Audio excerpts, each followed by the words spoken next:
3 taon matapos na nangyaring bakbakan sa Zamboanga, unti-unti nang nakakabangon ang ating mga kababayang biktima ng naturang karahasan.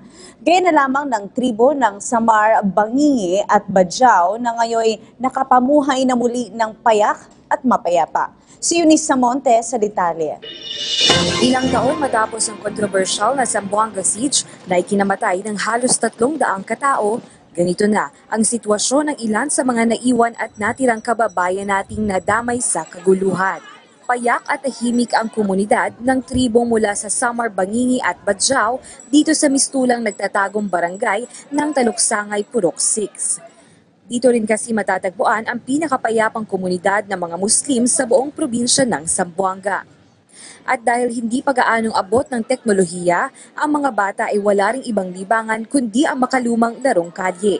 Samantalang ang kanilang mga magulang ay abala naman sa pagluluto ng mga pagkain ng pamilya na paghahatian ng buong magkakapitbahay. Dahil na rin sa estratehikong lokasyon nito, pangingisda at seaweed farming labang ang ikinabubuhay ng 15,000 kababayan natin na bahagi ng kasaysayan. Kaya naman di rin maitatanggi ang malungkot na katotohanan na ang ilan sa mga kababayan natin dito ay nalulong sa ipinagbabawal na gamot. Sa tulong ng mga operatiba ng barangay at suporta ng lokal na pamahalaan, kanilang inilunsad ang pagpapaaral sa mga out-of-school youth at pagbibigay ng libreng training sa kanila.